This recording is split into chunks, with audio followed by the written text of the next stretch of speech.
ভালো তো নাই, এমনিতেই নাই। এক ডক্টর মোহাম্মদ ইউনূস উনি তো আসলে এই মানে 2 দিন যদি প্লেনে না ওঠে ওনার গুড়া কৃমিয়ে কামড়ায়। উনি তো এমনি ওনার বিদেশে থেকে ওনার অভ্যাস ছিল, হোটেলে থাকতো, ওনার ঘরে থাকতেও মনে হয় ভাল লাগে না। আসসালামু আলাইকুম। জুলাই সনদ স্বাক্ষরের দিন জুলাই যোদ্ধাদের উপরে যে হামলা চালানো হয়েছে, সেই হামলা চালানোর পরে আর বলার অপেক্ষা রাখে না যে এই দেশে জুলাইয়ে যারা জীবন দিয়েছে, যারা এই দেশ স্বাধীন করেছে, তাদের ভবিষ্যৎ কি। সামনের সারিতে যারা বসেছিল যে জুলাইয়ের এই যে যোদ্ধাদেরকে এভাবে পেটায় নির্মমভাবে নির্যাতন করে তারপরে পুলিশ করলো, সামনে কারা বসেছিল একটু চেহারাগুলো দেখার জন্য অনুষ্ঠানটা দেখলাম। বেশিরভাগ চিনি না। এমনকি মানে যেই সব মানুষগুলো ধরেন 5 তারিখের পরপর আপনাদের প্রথম আমি বলেছিলাম যে এই সরকারটা আসলে ঠিক জায়গা থেকে সিলেকশন হয় নাই। এটা ওয়াকার, প্রথম আলো, ডেইলি স্টার, ভারত, তাদের সিলেকশনের মাধ্যমে এটা একটা বানানো হয়েছে এবং আসিফ নজরুল এটার মূল নিয়ন্ত্রণে। তার জন্য এই সরকার চাইলেও, ভালো যারা আছে তারা চাইলেও কিছু করতে পারবে না। ভালো তো নাই, এমনিতেই নাই। এক ডক্টর মোহাম্মদ ইউনূস উনি তো আসলে এই মানে 2 দিন যদি প্লেনে না ওঠে ওনার গুড়া কৃমিয়ে কামড়ায়। উনি তো এমনি ওনার বিদেশে থেকে ওনার অভ্যাস ছিল, হোটেলে থাকতো, ওনার ঘরে থাকতেও মনে হয় ভাল লাগে না। তো আর বাদ বাকি যেগুলো আছে ওনার পারিবারিক আত্মীয় স্বজন, শ্বশুরবাড়ির লোকজন, ওনার গ্রামীণ ব্যাংকের লোকজন, এগুলোর মিলায় একটা পারিবারিক সরকার, এনজিও সরকার বানায় তারপরে উনি দেশ পরিচালনা করছেন। আপনাদেরকে তো বলেছিলাম, তাই না? বলার পরে আপনারা কি করলেন? আপনারা বীরের মতো আমার বিরুদ্ধে ফেসবুকে পোস্ট করলেন আসিফ নজরুলের পক্ষে। আসিফ নজরুল আপনাদের আব্বা লাগে, আব্বার বাম্বু খাইতে এখন কেমন লাগে? আজকে যদি এই উপদেষ্টা পরিষদটাকে আপনি দেখেন তো কাদের এই 15 বছর আপনি হাঁচি কাশি দিয়েছে এরকম কোনো মানুষ আছে নাকি? লোক ছিল না দেশে? এই যে সাকিব আলী, তার ছেলেকে পর্যন্ত নির্যাতন করেছে শুধুমাত্র ডক্টর কনক সারোয়ারের এই টক শোতে আসার জন্য। ডক্টর এই প্রফেসর স্যার শহীদুজ্জামান স্যার দেখেন নাই চোখে? হাসিনুর রহমান ওনারে বসাইতে পারতেন না? ওই হাসান নাসের বসাইতে পারতেন না? কারোরে বসান নেই। আপনারা রাষ্ট্রপতিকে রেখে দিয়েছেন। আপনাদের সংবিধান সমুন্নত রাখতে হবে। আপনারা সেই সংবিধান সমুন্নত রেখে তারপর রাষ্ট্রপতিকে রেখে করবেন। বিপ্লবী সরকার করা যাবে না। কারণ হাসিনা যে পালাবে এই ঘটনা তো ওই দিনই 5 তারিখে হয় নাই যে এখন এক একজন এক এক রকমের কথাবার্তা বলে। ভাই আমি 19-20 তারিখে আমি ভিডিও বানাই নাই, শেখ হাসিনা দেশে নাই, আমি গাইবি আওয়াজ দিই নাই, তো শুনেছি সে চলে যাবে, চলে যাচ্ছে। তো এই আলোচনা ভিতরে হচ্ছিল, এটা নিয়ে একটা সেকেন্ড বি প্ল্যান সি কি হবে সেগুলো নিয়ে তাদের ভিতরে পুরো তারা ঠিকঠাক। হঠাৎ করে জাম করে আসা 5 তারিখের 2 দিন আগে মোস্তফা সরোয়ার ফারুকী রাস্তায় নেমে গেল, যে কিনা সারা বছর হাসিনার আর মুজিবের গুণগান গাইল, হঠাৎ করে চলে আসলো। আপনার এমনিতেই মনে হয় এগুলো খুব অর্গানাইজড ওয়েতে করা হয়েছে। আপনারা কিছুই করেন নাই। আমাদেরকে এখন বলা হয় দেশে আসি না কেন। এক চান্দাবাজের এক ভিডিও পাঠাইলো একজন, এটা তো মানে জাস্ট টাইম ওয়েস্ট এগুলোতে দেখা। ভিডিও পাঠাইলো, ভাই একটু দেখেন।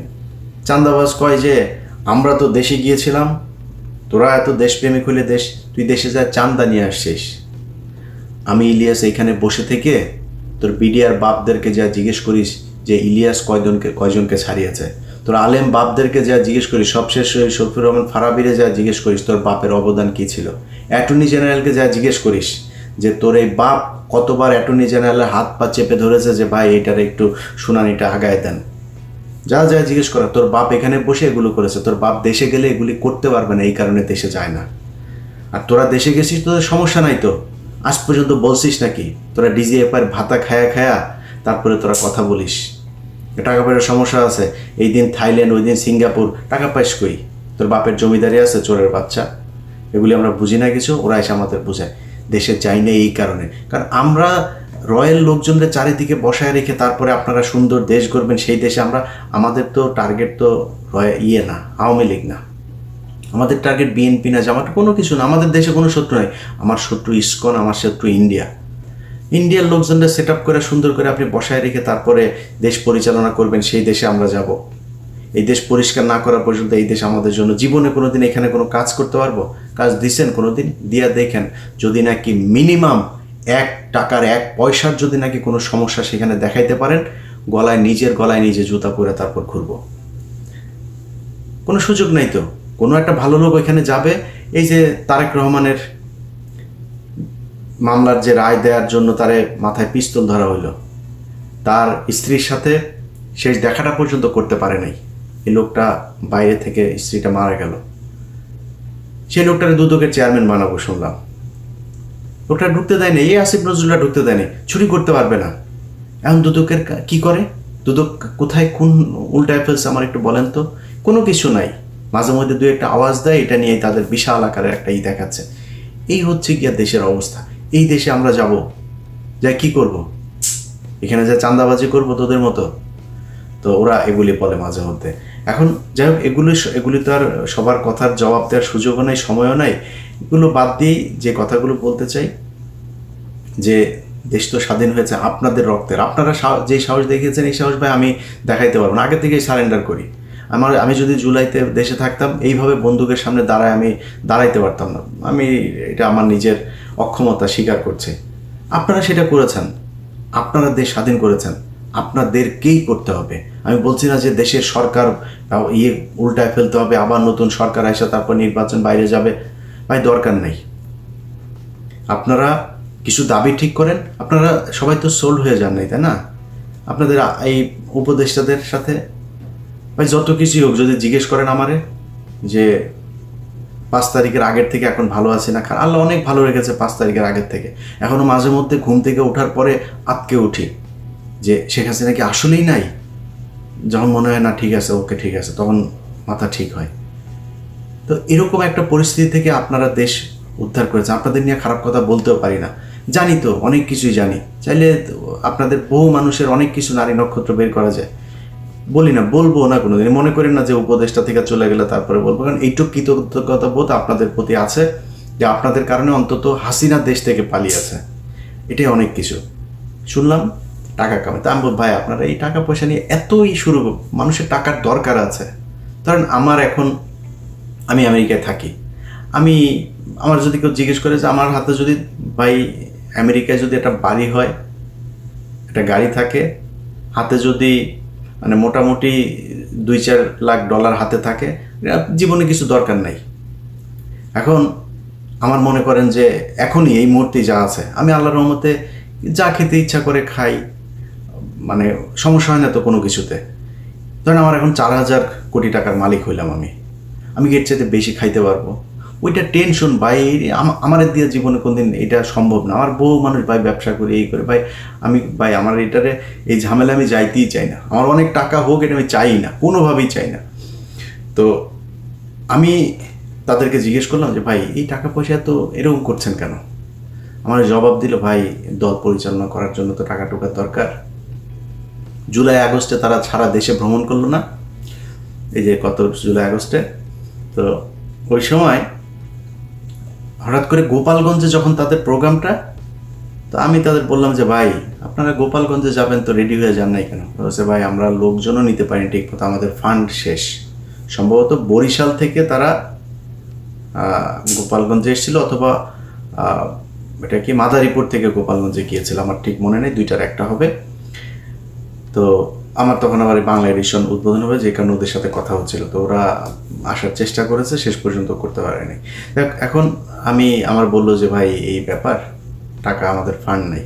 তেমন ওই যে টাকা পয়সা করলেন এত টাকা, এগুলি কয় ভাই ওনারা টাকা পয়সা দেন না। কেউ টাকা তুরস্কে পাঠিয়েছে, কেউ কানাডাতে পাঠিয়েছে, কেউ পর্তুগালে পাঠিয়েছে, অস্ট্রেলিয়াতে পাঠিয়েছে, আরও বেশ কয়েকটা দেশের নাম বলবো। এক একজন এক এক জায়গায় গিয়ে তারপরে এই টাকা পয়সা পাঠিয়ে যার যার টাকা শেষে নামছে।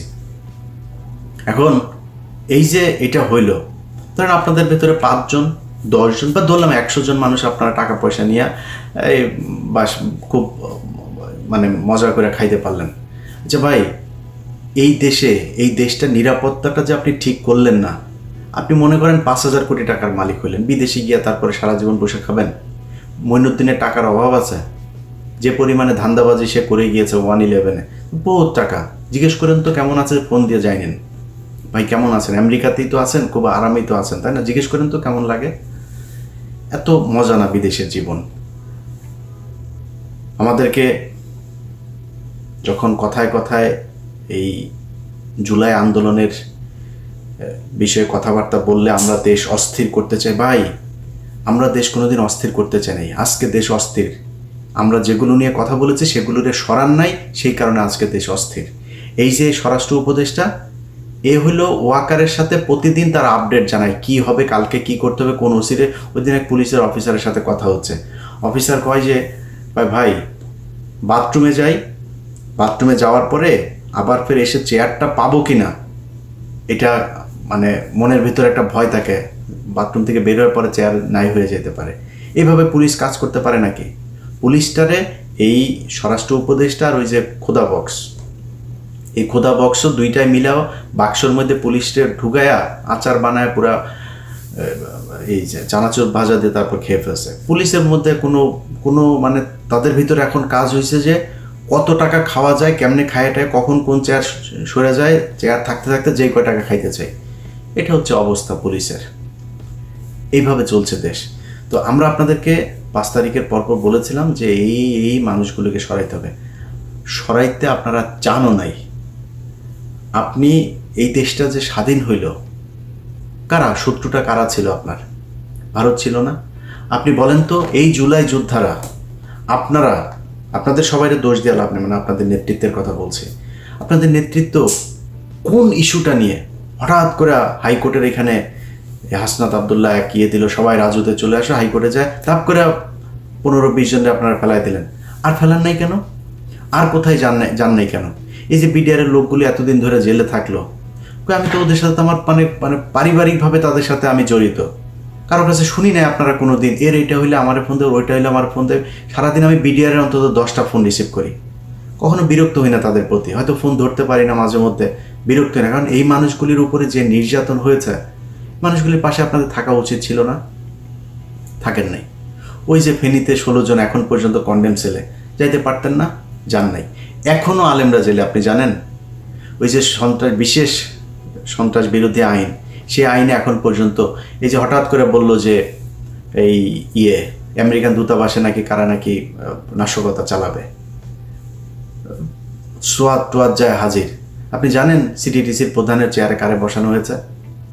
এসবি প্রধানের চেয়ারে কে সেটা জানেন? এসবি প্রধান মানে এই যে এত কিছু ঘটে, এত মানুষ বের হয়ে যায় ওই বর্ডার দিয়ে এয়ারপোর্ট দিয়ে, আপনি কি করেন? সবশেষ দিলীপ আগারওয়াল প্রায় 10টা মামলা, আস্তে আস্তে চুপচাপ করে তারপরে তারা জামিন দিয়ে দিল। 680 কোটি নিয়ে আসিফ নজরুল তারা জামিন দিয়ে দেশ থেকে বার করে দিলেন। কেউ জানেন না আপনারা জামিনগুলো হইলো, এটাও জানাইতে পারলেন না আমাদেরকে। আপনারা মানে কল্পনাও করিনি যে সে এইভাবে জামিন নিয়ে নেবে। তো এটা নিয়ে আপনাদের বিস্তারিত জানাবো আমি এই সপ্তাহের ভেতরেই। এই হচ্ছে গিয়ে দেশের অবস্থা এখন।